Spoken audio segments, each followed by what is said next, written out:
Assalamualaikum warahmatullahi wabarakatuh. Perkenalkan, nama saya Basria, NIM B2306975, jurusan S1 Kebidanan, Universitas Megabuana Palopo.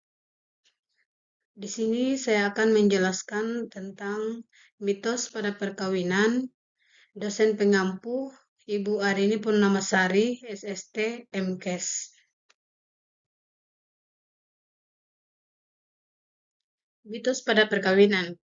Secara umum, mitos atau mite merupakan prosa rakyat yang bercerita suatu kisah yang berlatar belakang masa lampau. Kisah tersebut berisikan penafsiran mengenai alam semesta dan adanya makhluk di dalamnya. Hal ini dipercaya benar oleh penganutnya. Mitos muncul sebagai catatan kejadian sejarah, dilebih-lebihkan sebagai alegori atau personifikasi untuk kejadian alam atau penjelasan mengenai ritual.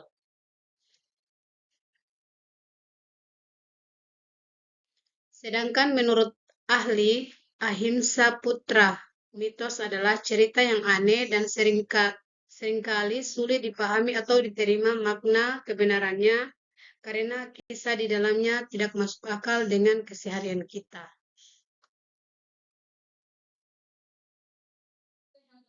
Di Indonesia memiliki banyak sekali budaya dan sejarah. Hingga saat ini masih banyak yang berpegang teguh pada keduanya, termasuk mempercayai mitos tentang pernikahan. Padahal sudah jelas bahwa mitos hanyalah sebuah cerita, apalagi jika mempercayai mitos buruk yang bisa membuat Anda gagal menikah atau bahkan merusak rumah tangga. Berikut saya akan sebutkan beberapa mitos pada perkawinan. Itu pertama, menikah di tahun kabisat. Hal ini menjadi pantangan bagi orang-orang Jawa yang mempercayainya. Dengan melakukan pernikahan di tahun kabisat dipercayakan akan membuat pasangan berpisah.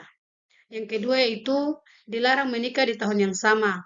Menurut adat Jawa, kakak adik dilarang menikah di tahun yang sama. Salah satunya harus mengalah dengan menikah di tahun berikutnya.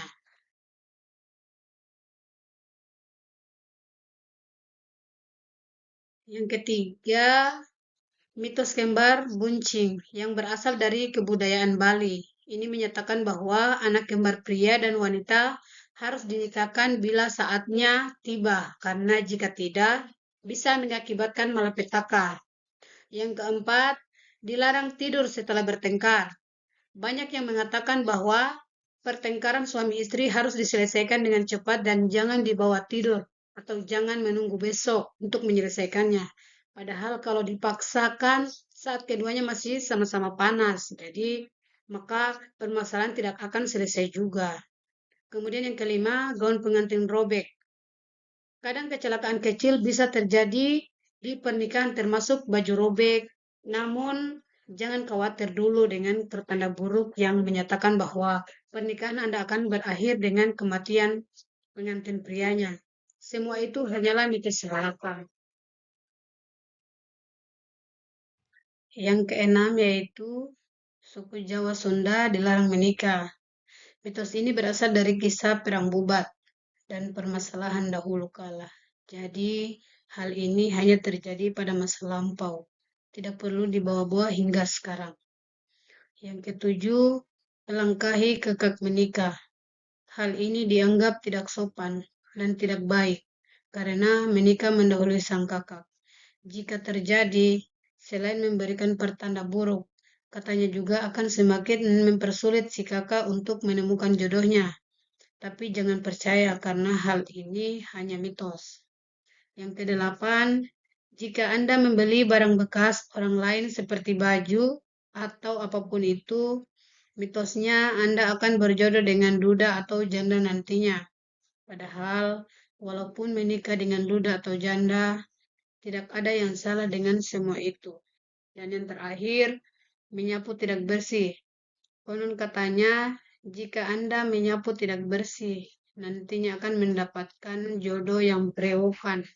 Padahal pria berewokan banyak menyukai wanita.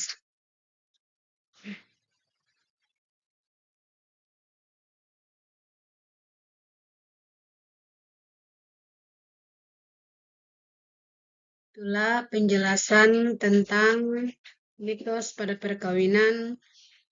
Bila ada salah kata, mohon dimaafkan dan saya akhiri. Wabillahi taufiq wal hidayah. Wassalamualaikum warahmatullahi wabarakatuh.